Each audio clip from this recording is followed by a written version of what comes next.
नमस्कार, state live में आप सभी का स्वागत है। मैं हूं आपके साथ सपना नहवार। शुरुआत करते हैं बुलेटिन की। बात करेंगे बिहार की। बिहार विधानसभा चुनाव के पहले चरण की 121 सीटों पर वोटिंग के बाद अब बारी दूसरे चरण की है। दूसरे चरण में 18 जिलों की 122 सीटों पर 1302 उम्मीदवारों की किस्मत का फैसला मतदाता 11 नवंबर को होगा।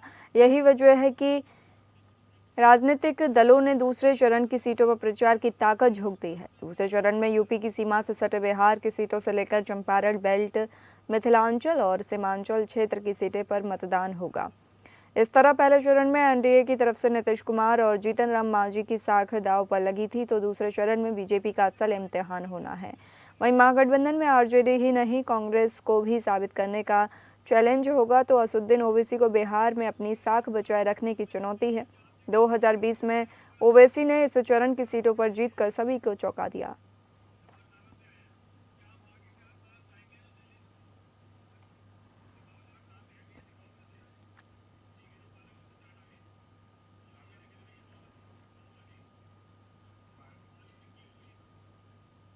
ग्राफिक्स के जरिए आपको बताते हैं बिहार के दूसरे चरण में कहां-कहां मतदान होगा। बिहार विधानसभा चुनाव के दूसरे चरण के लिए डाले जाएंगे वोट। दूसरे चरण में 18 जिलों की 122 सीटों पर चुनाव है। दूसरे चरण में गयाजी जिले की 10 सीटों पर मतदान, कैमूर जिले की 4, रोहतास जिले की 7 सीटों पर डाले जाएंगे वोट। औरंगाबाद जिले की 6, अरवल जिले की 2 सीटों पर मतदान, जहानाबाद की जिले की 3, नवादा जिले की 5 सीटों पर डाले जाएंगे वोट। भागलपुर जिले की 7, बांका जिले की 5 सीटों पर मतदान, जमुई जिले की 4, सीतामढ़ी जिले की 8, शिवहर जिले की 1 सीट पर मतदान, मधुबनी जिले की 10, सुपौल जिले की 5 सीटों पर डाले जाएंगे। पूर्णिया जिले की 7, अररिया जिले की 6 सीटों पर मतदान, कटिहार जिले की 7, किशनगंज जिले की 4 सीटों पर वोट डाले जाएंगे। पूर्वी चंपारण जिले की 12 सीटों पर मतदान, पश्चिमी चंपारण जिले की 9 विधानसभा सीटों पर वोट डाले जाएंगे।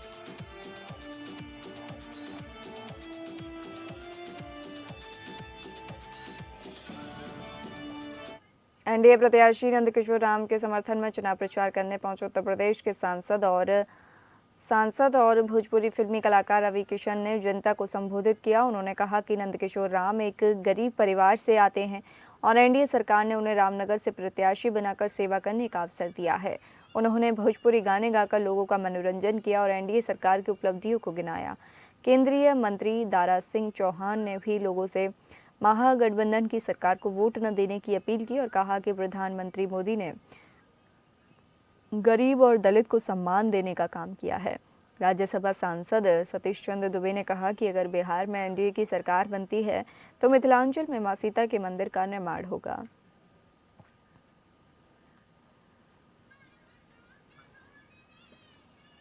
बिहार में दूसरे चरण के चुनाव को लेकर सियासी तापमान चढ़ा हुआ है। नेता जनसभाओं में जुटे हैं और वहीं राजद के नेता प्रतिपक्ष तेजस्वी यादव भी लगातार प्रचार अभियान में डटे हुए हैं। बांका, जमुई और नवादा के बाद की देर शाम वो थोड़ी राहत और रणनीति दोनों के लिए झारखंड के देवघर जिले के मोहनपुर पहुंचे। देवघर में पहुंचते ही स्थानीय कार्यकर्ताओं में उत्साह का माहौल बन गया। आरजेडी के विधायक दल के नेता सुरेश पासवान स्वयं मोहनपुर पहुंचे और तेजस्वी से चुनावी समीकरणों पर चर्चा की। रात भर ठहरने के दौरान तेजस्वी यादव ने कार्यकर्ताओं से मुलाकात की और उन्हें बिहार के सीमावर्ती जिलों बांका, जमुई और भागलपुर में पार्टी की विचारधारा को जन जन तक पहुंचाने का संदेश दिया। पत्रकारों से बातचीत में तेजस्वी यादव ने स्वीकार किया कि स्वास्थ्य ठीक नहीं है, पर चुनावी रणभूमि से पीछे हटने का सवाल ही नहीं। उन्होंने कहा कि जनता का आशीर्वाद हमारी ताकत है। बीमारी तो आती जाती रहती है, लेकिन संघर्ष रुकना नहीं चाहिए। तेजस्वी यादव का प्रचार कार्यक्रम जमुई और नवादा के कई विधानसभा क्षेत्रों में निर्धारित है। उन्होंने कहा कि महागठबंधन के प्रत्याशियों के लिए जनता के बीच जाकर समर्थन जुटाना ही फिलहाल उनका एकमात्र लक्ष्य है।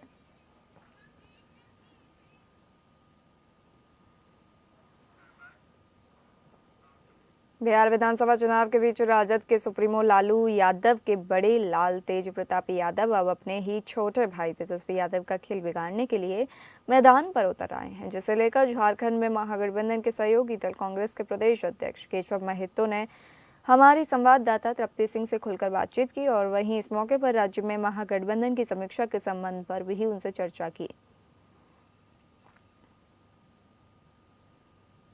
विधानसभा चुनाव को लेकर बिहार में विधानसभा चुनाव के पहले चरण की वोटिंग हो चुकी है और जिस तरीके का सियासी माहौल वहां है सभी के बीच है। हम यहाँ पर इसी कड़ी पर बात करने के लिए मौजूद है प्रदेश अध्यक्ष, झारखंड प्रदेश अध्यक्ष कांग्रेस के केशव महतो कमलेश के साथ, और उनसे हम जानेंगे क्या कहना है बिहार में जो चुनाव के नतीजे होंगे। इससे सबसे पहले उनसे जानेंगे इस पर क्या कहेंगे। सर, एपीएन में पहले स्वागत है आपका, क्या कहेंगे, क्या होगा रिजल्ट? बिहार में बिहार की जनता इस बार बदलाव के मूड में है। शुरू से जिस तरह हमारे माननीय न्याय योद्धा राहुल जी ने वोट चोर गद्दी चोर का नारा दिया और किस तरह से पहले भी उन्होंने पूरे साक्ष्यों के साथ वोट चोरी की घटना को उजागर करने का काम किया, और आप देखेंगे कल परसों उन्होंने हरियाणा का भी लोगों के सामने सारी वोट चोरी के सबूतों को प्रमाणिकता के साथ उन्होंने पेश किया। वहाँ की जनता इतने दिन के शासन से सभी उब गई है। वहाँ बेरोजगारी से लेकर महंगाई, लॉ एंड ऑर्डर से लेकर सारी बातें हैं। वहाँ के युवक काफी चाहते हैं कि वहाँ के किसान मजदूर, वहाँ के कई जो हैं चीनी मिलें, चाहे बहुत सारे ऐसे, अभी चुनाव के बाद में समीक्षा होगी तो वो समय आप सबों को पता चल जाएगा। डॉक्टर प्रदीप बालमुचु का जो बयान था वह कोई हमारा पार्टी का आधिकारिक बयान नहीं था और वह उनका व्यक्तिगत बयान था।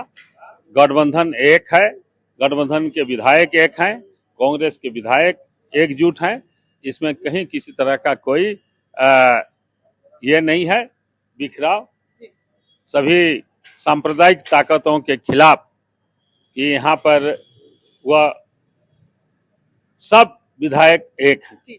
तो सभी विधायक एक है, महागठबंधन एकजुट है, ये कहना है प्रदेश अध्यक्ष केशव महतो कमलेश का। उन्होंने साफ कहा है कि ये उनका निजी बयान था। जी हाँ, प्रदीप बालमुचु के बयान को उन्होंने निजी करार दिया। देखते हैं चुनाव के बाद के नतीजों के साथ समीक्षा की बात का क्या नतीजा सामने आता है। फिलहाल के लिए कैमरामैन दीपक के साथ एपीएन न्यूज से मैं तृप्ति रांची से, नमस्कार।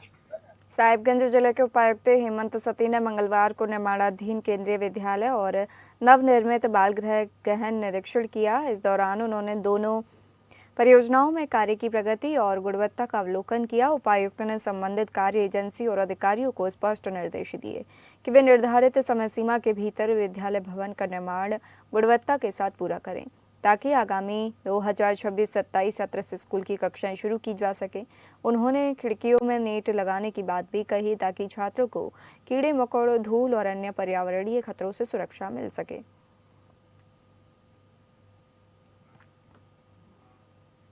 नक्सलियों के खिलाफ चलाए जा रहे राज्यव्यापी अभियान के तहत बीते कल सुरक्षा बलों ने पश्चिमी सिंहभूम जिले में एक बड़ी कार्रवाई को अंजाम दिया है, जिसके तहत जराई केला थाना के अंतर्गत कोल्हापू बुरू सारंडा वन क्षेत्र में पुलिस बल और नक्सलियों के बीच एक भीषण मुठभेड़ हो गई। इस दौरान सुरक्षा बलों द्वारा भारी मात्रा में नक्सली गतिविधियों में शामिल होने वाले हथियार से लेकर विस्फोटक सामान बरामद हुए। दरअसल ये अभियान झारखंड पुलिस और 209 कोबरा बटालियन की संयुक्त टीम द्वारा चलाया जा रहा है। इस बारे में पश्चिमी सिंहभूम पुलिस अधीक्षक अमित रेणु ने बताया कि बरामद किए गए लैपटॉप और रेडियो सेट से नक्सलियों के हालिया नेटवर्क गतिविधियों और आगामी योजनाओं के बारे में कई अहम और गुप्त जानकारी मिलने की प्रबल संभावना है।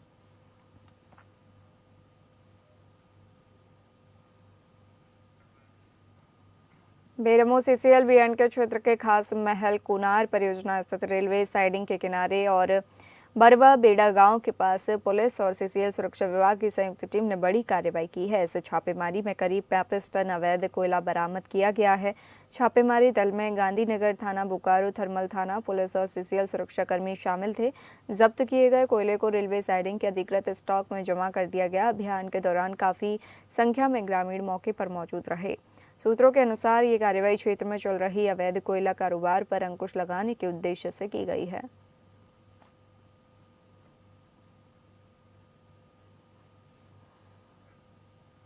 बेरमो में सीसीएल ढोरी क्षेत्र स्थित ढोरी सब स्टेशन में अचानक कैपेसिटर बैंक में आग लगने से हड़कंप मच गया। आग लगते ही सब स्टेशन परिसर में घना धुआं फैल गया और आसपास अफरा तफरी का माहौल बन गया। मौके पर मौजूद कर्मियों ने तत्काल बिजली आपूर्ति बंद कर दी, जिससे किसी बड़ी दुर्घटना को टाला जा सका।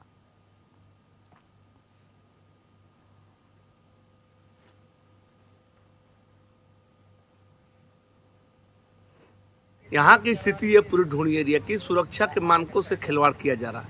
केवल एनुअल मेंटेनेंस के नाम पर ठेकेदार को काम दे दिया जा रहा है और ठेकेदार एनुअल मेंटेनेंस कुछ नहीं कर रहे। उसमें अधिकारी और ठेकेदार की मिली भगत से उसमें साथ साथ फोरमैन भी हैं। ये लोग केवल एमवी बुक करते हैं। आज जो कैपेसिटर जला आखिर क्यों जला? कहीं ना कहीं कुछ कमियां थी उसमें। तो एनुअल मेंटेनेंस के नाम पर फंड का लूट हो रहा है और ये केवल ढोणी एरिया गजब का स्थिति बना हुआ है। अभी आप और जगह भी चले जाइए, बहुत जगह कंप्लेन। आपका सेंटर कॉलोनी सीसीडी है, वहाँ के वही स्थिति है। जहाँ जहाँ बिजली का है सभी सारे कहीं पेड़ पर डाली लटक रही है, सारा गजब का स्थिति है। मतलब एनुअल मेंटेनेंस के नाम पर लूट है। विकास कुमार सिंह, जनता मजदूर संघ सचिव। बोकारो से उड़ान सेवा शुरू करने को लेकर फिर से एक बार कवायद शुरू हुई है। बोकारो एयरपोर्ट बाउंड्री के पास स्थित अतिक्रमण और अवैध बूचड़खाने को आज बोकारो स्टील के टाउन एडमिनिस्ट्रेशन विभाग के द्वारा हटाने का काम शुरू किया गया है। उड़ान सेवा शुरू करने में आ रही बाधा, जिस कारण डीजीसीए के द्वारा लाइसेंस निर्गत नहीं किया जा रहा था, उड़ान सेवा शुरू करने में विलंब हो रही है। बोकारो स्टील के संपदा न्यायालय के द्वारा अवैध अतिक्रमणकारियों के खिलाफ इवेक्शन ऑर्डर पास किया जा चुका था। इसके बाद अतिक्रमणकारियों को नोटिस भी जारी किया गया था, लेकिन किसी ने भी अतिक्रमण स्थल को खाली करने का काम नहीं किया, जिस कारण आज सैकड़ों सुरक्षा कर्मियों की देखरेख जिला प्रशासन के द्वारा प्रतिनियुक्त दंडाधिकारी और पुलिस पदाधिकारी की मौजूदगी में अतिक्रमण को हटाने का काम किया जा रहा है। जैसा कि एयरपोर्ट का विस्तार को देखते हुए बीएसएल के स्टेट कोर्ट के द्वारा एविक्शन सूट जो आदेश पारित हुआ है कि जो दुंदी बाजार के आसपास पे जो भी अवैध कब्जा है उसको हटाने को लेकर, उसी को लेकर हम लोग कार्रवाई किए जा रहे हैं। कितने झोपड़ी हटाया जा रहा है, कितने फोर्स लगाए गए, कितने फोर्सेज अप्रॉक्स 100 के आसपास हमारा पुलिस फोर्स है, बीएसएल के भी सिक्योरिटी गार्ड्स हैं और मजिस्ट्रेट भी इसमें लगा हुआ है। आज मतलब क्लियर हो जाएगा? आज जितना हो सकता है आज हम लोग दिन भर में उसको पुलिस करेंगे, हटाएंगे। बोकारो उत्पाद विभाग की बड़ी कार्रवाई। ट्रक में लोड 1100 पेटी अवैध अंग्रेजी शराब को ट्रक सहित जब्त किया गया। शराब का अनुमानित मूल्य लगभग 60 लाख रुपए बताए जा रहे हैं। बोकारो उत्पाद विभाग को जरीडिया थाना के अंतर्गत बंद क्रैशर में भारी मात्रा में अवैध शराब की खेप होने की सूचना मिली, जिस पर त्वरित कार्रवाई करते हुए उक्त क्रैशर पर छापा मारा गया और उक्त क्रैशर में खड़े ट्रक पर लोड 1100 पेटी अवैध अंग्रेजी शराब की खेप को जब्त किया गया। साथ ही ट्रक को भी कब्जे में लेकर कार्यालय लाया गया।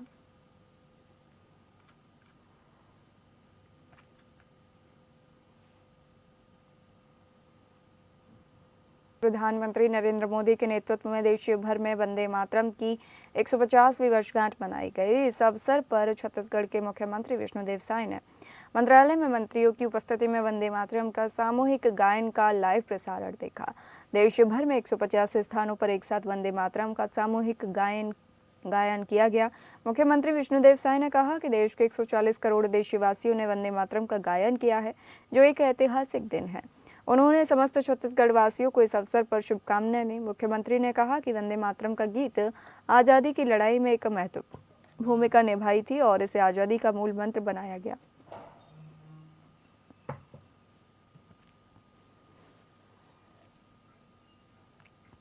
छत्तीसगढ़ के मुख्यमंत्री विष्णुदेव साय ने आईआईटी नवा रायपुर के 10वें स्थापना दिवस पर मेक इन सिलिकॉन संगोष्ठी का उद्घाटन किया। इस अवसर पर उन्होंने कहा कि यह आयोजन भारत को सेमीकंडक्टर निर्माण और तकनीकी आत्मनिर्भरता की दिशा में आगे बढ़ाने में महत्वपूर्ण भूमिका निभाएगा। मुख्यमंत्री ने कहा कि डॉक्टर श्यामा प्रसाद मुखर्जी के नाम पर स्थापित यह संस्थान शिक्षा, एकता और औद्योगिक विकास को बढ़ावा देने में महत्वपूर्ण योगदान दे रहा है। उन्होंने कहा कि प्रधानमंत्री नरेंद्र मोदी के नेतृत्व में भारत सेमीकंडक्टर मिशन, इलेक्ट्रॉनिक्स और चिप निर्माण के क्षेत्र में उल्लेखनीय उपलब्धियां हासिल कर रहा है। यह मिशन न केवल बुनियादी ढांचे को विकसित कर रहा है, बल्कि युवाओं को सशक्त बनाने और नवाचार को बढ़ावा देने में भी महत्वपूर्ण भूमिका निभा रहा है। सेमीकंडक्टर चिप्स सबको मालूम है कि आज उसकी कितनी ज़रूरत है। मोबाइल बनाने से लेकर हर चीज़ में उसकी आवश्यकता है। तो उस क्षेत्र में हम लोग वैसे काम करना शुरू किए हैं। छत्तीसगढ़ के अंदर में सेमीकंडक्टर प्लांट का काम चालू हो गया है। फिर भी इस 2 दिवसीय संगोष्ठी से और छत्तीसगढ़ में कैसे इस क्षेत्र में काम होगा, विकास होगा, उस पर ये 2 दिन का जो संगोष्ठी है ये मील का पत्थर साबित होगा। मैं इस संगोष्ठी की सफलता के लिए बहुत बहुत शुभकामनाएं देता हूँ। कुछ मांगे भी रखी गई है। बस्तर शहर कांग्रेस अध्यक्ष सुशील मौर्य ने प्रेस वार्ता में सरकार पर निशाना साधा। उन्होंने कहा कि एसआईआर प्रक्रिया के लिए 1 महीने का समय अपर्याप्त है, क्योंकि नवंबर में किसान धान कटाई में व्यस्त रहते हैं। इसके अलावा शिक्षकों को एसआईआर ड्यूटी में लगाने से शिक्षा व्यवस्था प्रभावित हो रही है। मौर्य ने कहा कि कई स्कूलों में 90% शिक्षकों को बीएलओ बना दिया गया है, जिससे बच्चों की पढ़ाई पूरी तरह प्रभावित हो रही है। जनवरी में होने वाली प्री बोर्ड और प्रैक्टिकल परीक्षाओं पर भी इसका असर पड़ सकता है। मौर्य ने सरकार से मांग की कि एसआईआर प्रक्रिया की अवधि बढ़ाई जाए और शिक्षकों को इस ड्यूटी से मुक्त किया जाए।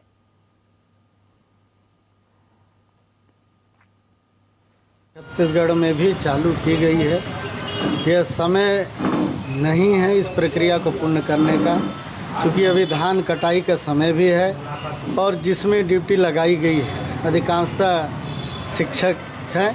ऐसे में पढ़ाई भी प्रभावित होगी और धान के कटाई का समय है, तो इस दरमियान जो वोटर हैं वो भी समय नहीं दे पाएंगे और जिनकी ड्यूटी लगी हो क्या खेत में जाकर इस कार्य को पूरा करेंगे। समय अवधि इसमें बढ़ाना चाहिए, 2 महीने का समय अवधि देना चाहिए और जो शिक्षक हैं उन शिक्षकों को एसआईआर की प्रक्रिया से बाहर करना चाहिए ताकि पढ़ाई प्रभावित ना हो और एक एसआईआर की प्रक्रिया पारदर्शिता के साथ हो, यह कांग्रेस पार्टी चाहती है।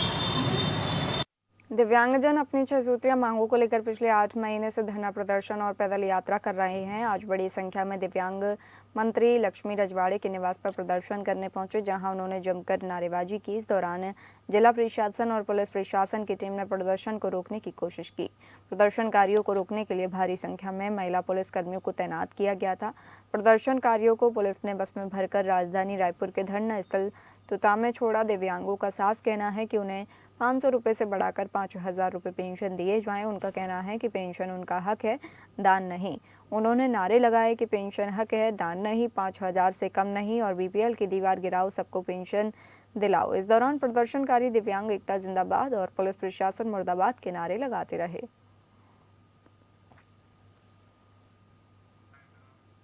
छत्तीसगढ़ के बालोद जिले में एक चौंकाने वाला जमीन विवाद सामने आया है। दीनदयाल जेठू मल ने परस राम साहू सहित कई लोगों पर फर्जी चेक से ठगी और धमकी देने का आरोप लगाया है।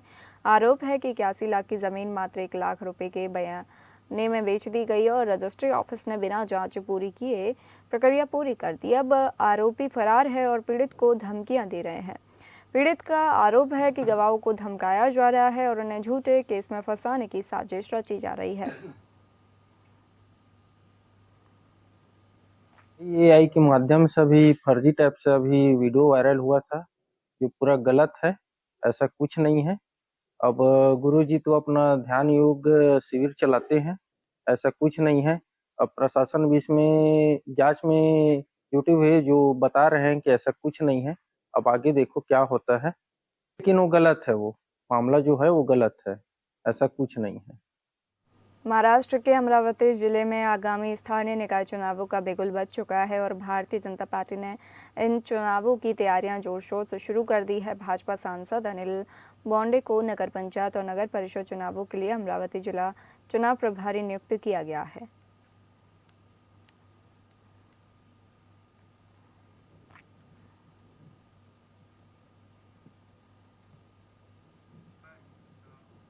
मुंबई से सटे बसई में कांग्रेस नेता विजय पाटिल ने परिवहन मंत्री प्रताप सरनाईक का काफिला रोका। सड़क की बदहाली और ट्रैफिक जाम को लेकर आक्रोश जताया। नेताओं और नागरिकों ने मंत्री के सामने क्षेत्र में लगातार बढ़ रही ट्रैफिक जाम, सड़कों पर बड़े बड़े गड्ढों और दुर्घटनाओं में बढ़ोतरी के मुद्दे को उठाया।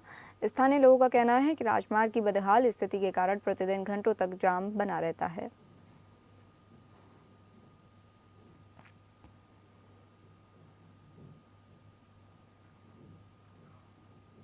राज्य में मतदाता सूची को लेकर राजनीति गर्मा गई है। मनसे मतदाता सूची में बड़े पैमाने पर भ्रष्टाचार का पर्दाफाश कर रही है। आज मनसे ने नवी मुंबई वासियों को दिखाने के लिए फर्जी मतदाताओं की एक सार्वजनिक प्रदर्शनी का आयोजन किया।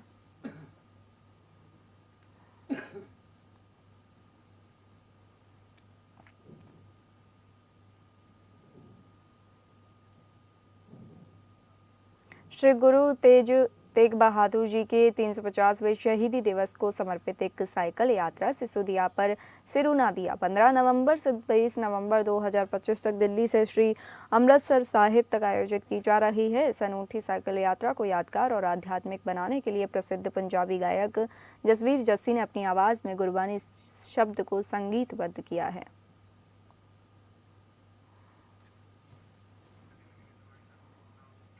फिलहाल इस बुलेटिन में इतना ही। नमस्कार।